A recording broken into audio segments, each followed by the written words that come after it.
పేద పిల్లల చదువంతా ఇక ఇంగ్లీష్ మీడియంలోనే ప్రైవేట్ కంటే మెరుగైన విద్యాబోధన అని కబుర్లు చెప్పారు. మా దెబ్బకు తట్టుకోలేక వాళ్ళు మూతేసుకోవాల్సిందేనేంటూ మోడల్ స్కూల్స్ పేరుతో బిల్డప్ ఇచ్చారు.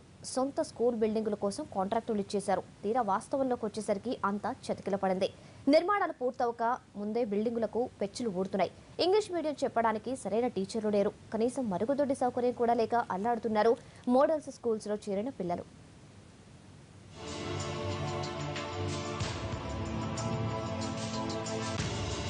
ప్రైవేట్ పాఠశాలలకు ధీటుగా పేద విద్యార్థులకు గవర్నమెంట్ స్కూల్లోనే ఇంగ్లీష్ విద్యను బోధించాలనే లక్ష్యంతో ఉమ్మడి రాష్ట్రంలో మోడల్ స్కూల్స్ ను ప్రారంభించింది అప్పటి సర్కార్. వరంగల్ జిల్లాకు 41 మోడల్ స్కూల్స్ ను కేటాయించింది. ఒక్కో స్కూల్ భవన నిర్మాణం కోసం 5 కోట్ల రూపాయల నిధులు కూడా మంజూరయ్యాయి.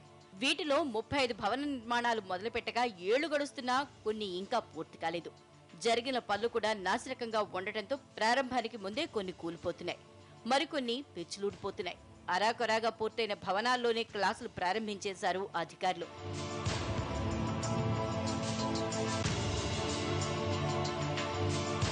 ఈ కొత్త స్కూళ్లలో కనీసం మరుగుదొడ్డి సౌకర్యం కూడా లేదు. కొన్ని చోట్ల టాయిలెట్స్ ఉన్నా నీళ్లు లేక అవి వాడటానికి పనికిరాకుండా పోయాయి. ఇవి కాంట్రాక్టర్ల కోసం జరుగుతున్న పనులే కానీ పిల్లలు చదువుకోవటానికి కాదన్న విమర్శలు ఎక్కువగా ఉన్నాయి. బ్లాక్ బోర్డులు లేవు, ఫ్లోరింగ్ కూడా లేని స్కూళ్లలో ఇబ్బందులు పడుతున్నారు స్టూడెంట్స్. మాకు చాలా ఇబ్బంది అవుతుంది. వర్షం పడడం వల్ల మేమందరం ముద్దవుతున్నాం. మాకు మోడల్ స్కూల్లో హాస్టల్ ఫెసిలిటీ లేదు, పవర్ సిటీ లేదు, అండ్ టాయిలెట్స్ లేవు.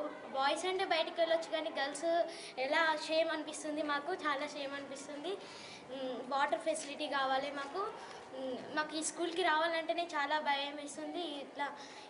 ఇట్లా చేయడం వల్ల అంత ఎట్లా అనిపిస్తుంది. దీనికి తోడు ఊరికి దూరంగా ఈ స్కూళ్లను నిర్మిస్తున్నారు.